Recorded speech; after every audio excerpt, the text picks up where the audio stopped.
Salam cerdas, Ibu Bapak, saudara-saudara yang saya hormati. Sesi komentar berita dari kanal Awali Rizki kali ini mengangkat berita tentang kasus tuduhan penggelapan pemberian kredit, kesalahan pemberian kredit oleh Bank DKI kepada Sritek ya.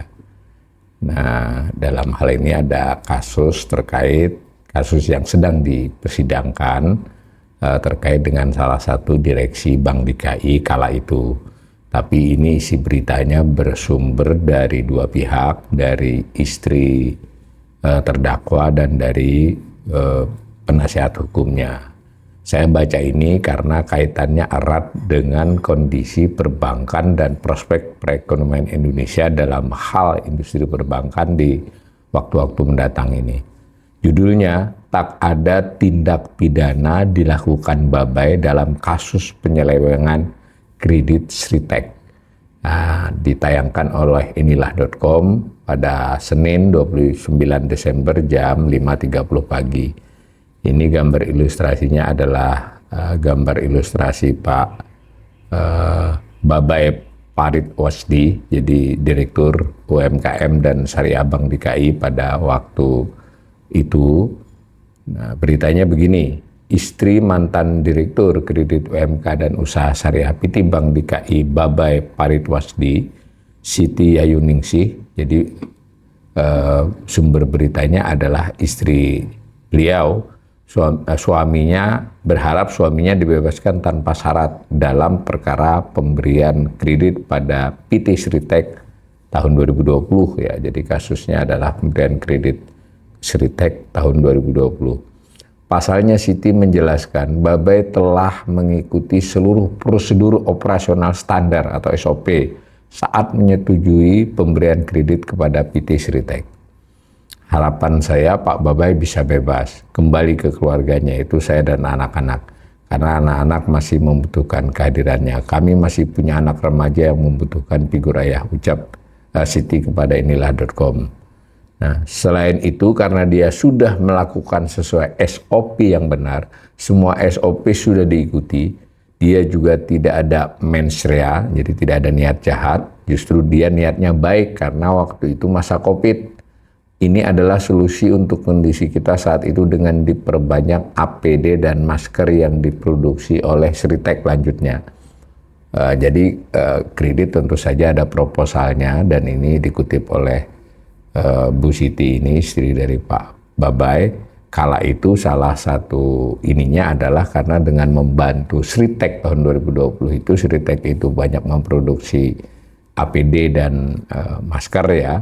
Jadi dianggap itu justru pada waktu itu dengan maksud baik ya, bukan niat buruk. Nah, ia menyebut siapa yang tahu akan apa yang terjadi di masa depan. Dalam hal ini publik baru tahu pada tahun 2025, jadi 5 tahun kemudian saat kasus itu berjalan, yakni manajemen Sritek diduga merekayasa dan memalsukan invoice. Jadi kasus ini meledak bukan dari sorotan kepada bank ya. Beberapa waktu yang lalu kan ini juga membaca tentang kasus serupa yang menimpa Bank BJB.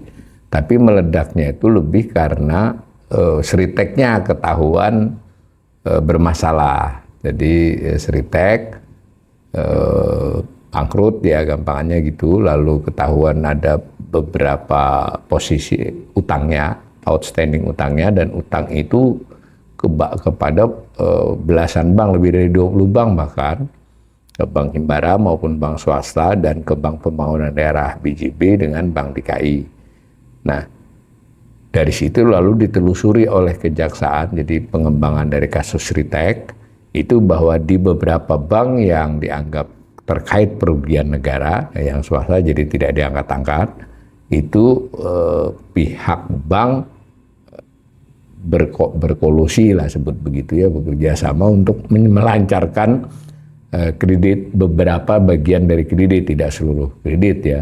Itu tuduhannya Kejaksaan Agung. Tapi kemarin saya sudah bacakan soal beberapa waktu yang lalu Bank BJB, di mana salah satu terdakwa yang saya bacakan beritanya itu levelnya kepala divisi dan dia adalah pegawai teladan, kurang lebih begitu. Nah ini untuk kasus Bank DKI yang saya bacakan berita terkait salah satu direksinya. Nah, saya baca lagi nih. Siapa yang tahu hal seperti itu? Untuk kerugian negara, ini menurut Bu Siti lagi, kerugian negara yang mana uang untuk kredit itu kan asalnya dana pihak ketiga. Nah ini satu hal lagi ya yang ingin dikembangkan. Apakah kalau ada persoalan dengan Bank BUMN atau Bank BUMD, dalam hal ini BUMD ya, itu bisa dibawa ke soal kerugian negara karena kasus kredit. Ini benar ataupun salah kasus itu ya. Bagaimana dengan bank swasta? Yang kedua, ini menurut Bu Siti itu kan duit nasabah, bukan duit dari APBN atau APBD, kira-kira gitu. Jadi tidak ada uang negara sebenarnya, ini uang korporasi jelasnya, itu argumen lainnya. Nah, itu dari Ibu Siti. Nah, sekarang ada sumber lain. Usai sidang di Pengadilan Tindak Pidana Korupsi pada Pengadilan Negeri Semarang Selasa 23 Desember yang lalu ya, Babay lewat kuasa hukumnya membantah keterlibatannya dalam rekayasa data maupun manipulasi laporan keuangan PT Sri Rezeki Isman Terbuka ya, Sritek ya. Pak Babay tidak pernah bertemu, tidak mengenal, tidak melakukan komunikasi baik langsung maupun tidak langsung dengan pihak PT Sritek. Beliau juga bukan pihak yang menawarkan kredit dan melakukan pencairan kredit, ujar kuasa hukum Babay. Ini jadi substantif ya pembelaannya. Ya, nanti di persidangan kita lihat. Jadi Babay tidak pernah bertemu, tidak mengenal, tidak pernah melakukan komunikasi, ya toh, juga tidak menawarkan kredit kepada Sritek. Nah, lanjut beritanya, Babay menjadi terdakwa dalam perkara pemberian fasilitas kredit modal kerja ya. Jadi ada kredit modal kerja kepada Sritek senilai 150 miliar pada 2020. Ketika berperkara tahun 2025 ya, ketika Sritek diperkara disidangkan itu ditemukan 3,87 triliun. Jadi 150 ini kecil ya dibandingkan 3,7 yang kredit outstanding. Jadi kredit yang masih dimiliki oleh PT Sritek. Yang 150-nya ini dari Bank DKI ya. Nah, namun seperti itu kejadiannya.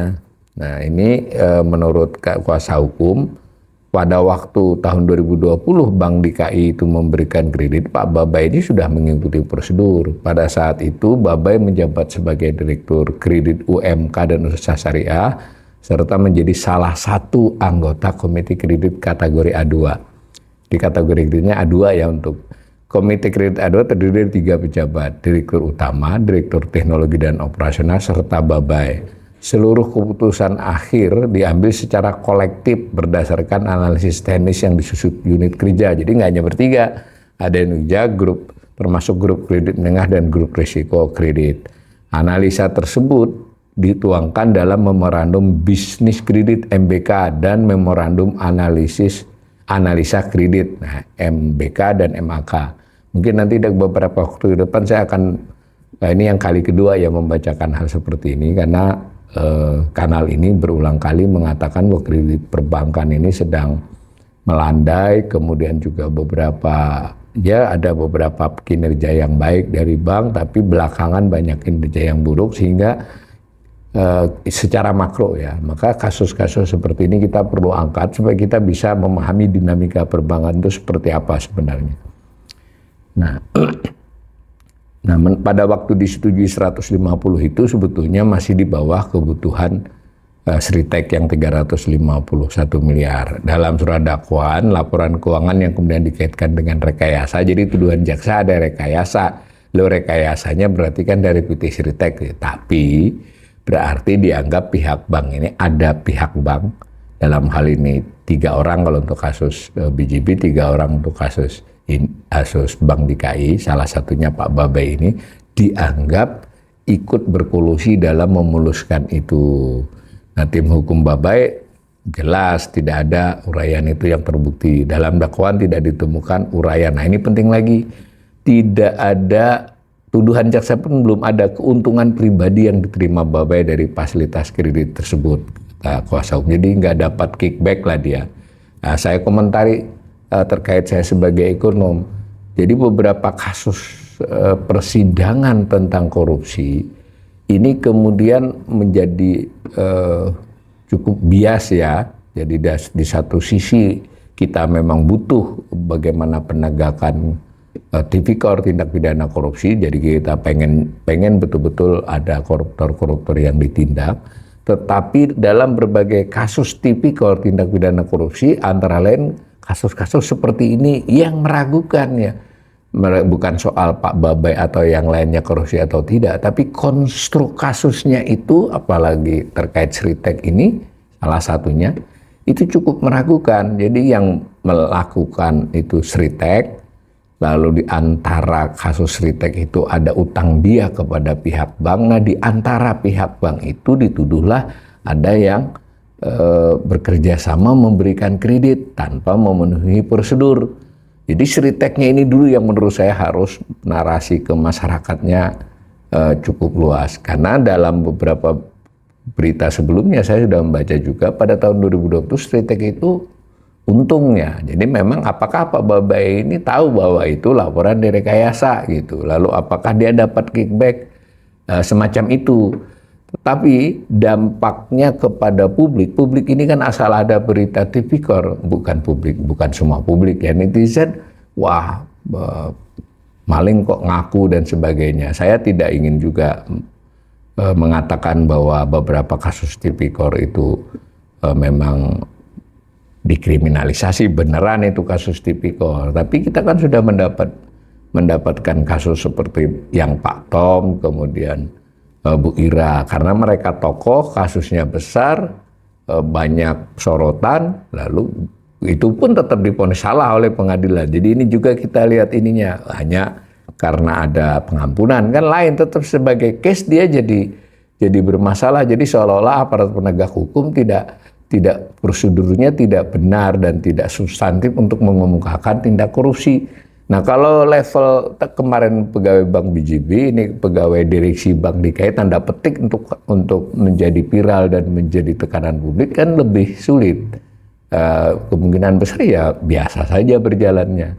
Cuma saya sebagai ekonom menjadi merasa kalau case-case seperti ini bisa nggak kita membayangkan di mana nanti para pengelola bank BUMD dalam case ini, Bank Pemonera lebih banyak lagi daripada Bank Himbara, itu terancam untuk berisiko untuk hal-hal seperti ini. Mau dia cuma 5 miliar, 10 miliar, bisa begitu. Dan apa akibatnya? Akibatnya bisa saja nanti bank-bank itu tidak bisa beroperasi secara lebih leluasa, tidak memakai GCG, tidak melihat profit kemungkinan yang diperoleh. Karena itu saya kira kita perlu mengikuti ya kasus-kasus ini. Kita tidak memihak untuk bahwa pasti benar atau pasti salah daripada masing-masing terdakwa itu. Tapi kita netizen, masyarakat, saya sebagai ekonom pengen melihat sebetulnya bagaimana sih dinamika perbankan kita itu. Bagaimana penegak hukum punya nggak kemampuan merekonstruksi kemudian memastikan yang terjadi itu seperti apa, lalu benar nggak para pihak yang dipersidangkan itu bersalah. Mudah-mudahan ke depannya kondisi-kondisi seperti ini makin membaik.